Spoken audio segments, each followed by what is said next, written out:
তাণ্ডব মুক্তির আগে মহাতাণ্ডব ঘটে গেছে গত শনিবার দিন।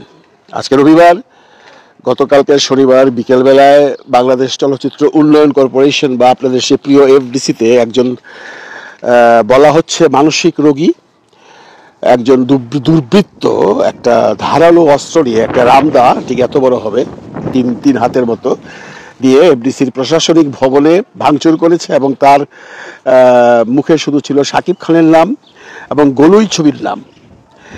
এটা নিয়ে প্রচুর ভিডিও হচ্ছে এবং অনেক সাকিবিয়ানরাই কৌতূহলে আছেন, অনেকে ভিডিও করছেন শাকিব খানের সিকিউরিটি কি হবে বা এটা কি ঘটনা। সেই বৃত্তান্ত আমি কালকে একটা ভিডিও করব, তখন জানাবো। আমি সেখানে উপস্থিত গাজী মাহবুব, ডন, তাদের সাথে কথা বলবার চেষ্টা করছি, কিছু কিছু বলেছি। গলুই ছবির প্রযোজনা প্রতিষ্ঠানের সাথে কথা বলেছি, গলুই ছবির পরিচালকের সাথে কথা বলেছি, গাজী মাহমুদের সাথে কথা বলছি। গাজী মাহবুব যে প্রধান মধ্যস্থতাকারী ছিল। আপনারা জানেন গতকালকে শনিবার ছিল, এফডিসির প্রশাসনিক ভবন বন্ধ ছিল যেহেতু সরকারি ছুটির দিন। এই সুযোগে সে এসে যে তাণ্ডব ঘটিয়েছে সেটা বাংলা চলচ্চিত্রের ইতিহাসে বিরল। ওর মুখে যেহেতু শাকিব খানের নাম, সেহেতু ন্যাচারালি সাকিবিয়ানরা খুব চিন্তিত আছেন। আসলে এটা কি মানসিক বিকৃতি, না এটা কোনো ষড়যন্ত্র, নাকি এটা কোনো গ্রুপ করাচ্ছে, এগুলো আমরা ধীরে সুস্থে জানতে পারবো। তবে ব্যাপারটাকে একদম হালকা করে নিলে হবে না, কারণ এফডিসিতে এসে শাকিব খানকে খোঁজা, সাকিবের নাম উচ্চারণ করা এবং গলুই ছবির নাম নেওয়া, উনি 5 লক্ষ টাকা পান গলুইয়ের কাছে এবং সাকিবের কাছে টাকা পান, এগুলো সব হাস্যকর ব্যাপার। এই হাস্যকর ব্যাপারগুলো কি সত্যি সত্যি হাস্যকর করবার জন্য নতুন নাটক করে কেউ এফডিসিতে পাঠিয়েছে, নাকি সাকিবের পিছনে শত্রুতা করছে কেউ, নাকি সাকিবকে হেয় করবার জন্য এই ধরনের কোনো ষড়যন্ত্র হয়েছে? এখানে প্রশ্ন থেকেই যাবে, কারণ যে ঘটনাটা ঘটেছে সেটা অত্যন্ত দুঃখজনক। এখন আপনারা এভাবেই ভাবতে পারেন যে এফডিসিতে তাণ্ডবের শুটিং চলছিল, যদি সেই শুটিংয়ের সময় সে আসতো, তার যে উগ্র মূর্তি ছিল, যারা ছিল সেখানে, তারা বলছিল যে সেটা দেখে যে কেউ ভয় পেয়ে যেতে পারে, কারণ ওখানে প্রায় 7 নম্বর ফ্লোরে একটা সিনেমার, একটা নাটকের শুটিং হচ্ছিল বা একটা গানের শুটিং হচ্ছিল, যার শোনা কথা সেখানে 40-50 জন টেকনিশিয়ানস আর্টিস্ট ছিল, কেউই তার সামনে যেতে সাহস পায়নি।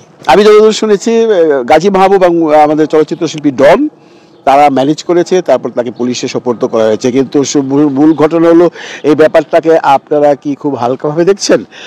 সাকিবের সিকিউরিটির ব্যাপারে আমাদের ভাবতে হবে না, বা সরকারকে এদিকে মনোযোগ দিতে হবে না যে বাংলাদেশ চলচ্চিত্র উন্নয়ন কর্পোরেশন একটি সিআইপি এরিয়া হবার পরও কি করে ও ঢুকলো এবং এত বড় একটা তাণ্ডব ঘটালো? অনেকেই বলছেন, আমি এখনো শিওর না, যে সে নাকি সিকিউরিটিকে ভয় দেখিয়ে ঢুকেছিল এবং সাথে সাথে সিকিউরিটি পুলিশকে ফোন করেছিল। পুলিশ আসবার যে সময়টা নিয়েছে তার মধ্যে এই ঘটনাটা ঘটিয়ে দিয়েছে। কিন্তু আবার মূল কথা হলো এখানে শাকিব খানের নামটা কেন আসলো? কারণ এই ভদ্রলোকের সাথে বা এই দুর্বৃত্তের সাথে সাকিবের মতো মানুষের কোনো রকম পরিচয় থাকা বা সংস্পর্শ থাকা বা গলুই ছবির কোনো সংস্পর্শ থাকা বলে আবার বিশ্বাস হয় না।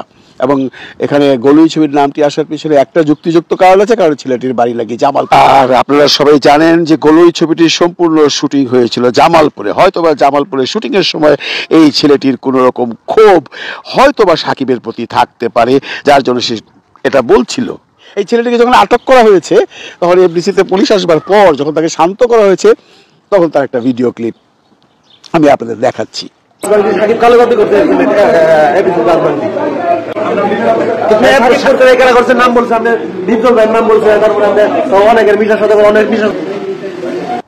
বন্ধুরা, আসলেও এটা অত্যন্ত দুঃখজনক এবং লজ্জাজনক এবং ঘৃণা ভরে বলতে হয় যে এই ধরনের ঘটনা যদি এফডিসির মতো একটা সিআইপি এরিয়াতে ঘটে, তাহলে আইন শৃঙ্খলা নিয়ে মানুষের বলে যে সন্দেহ সেটা থেকেই যায়।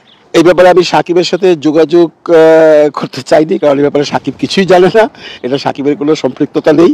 কারণ আপনারা ওর কথা শুনলেও বুঝবেন বা বুঝেছেন, এবং ওর যে মানে কোনো কথাই কোনো বিচ্ছিন্নভাবে ছিল সেটা বোঝা যাচ্ছে। এবং এটা তো সত্যি কথা, সে সাকিবের কাছে টাকা পায় এবং সেটা কি 5 লক্ষ টাকার কথা উচ্চারণ করেছে।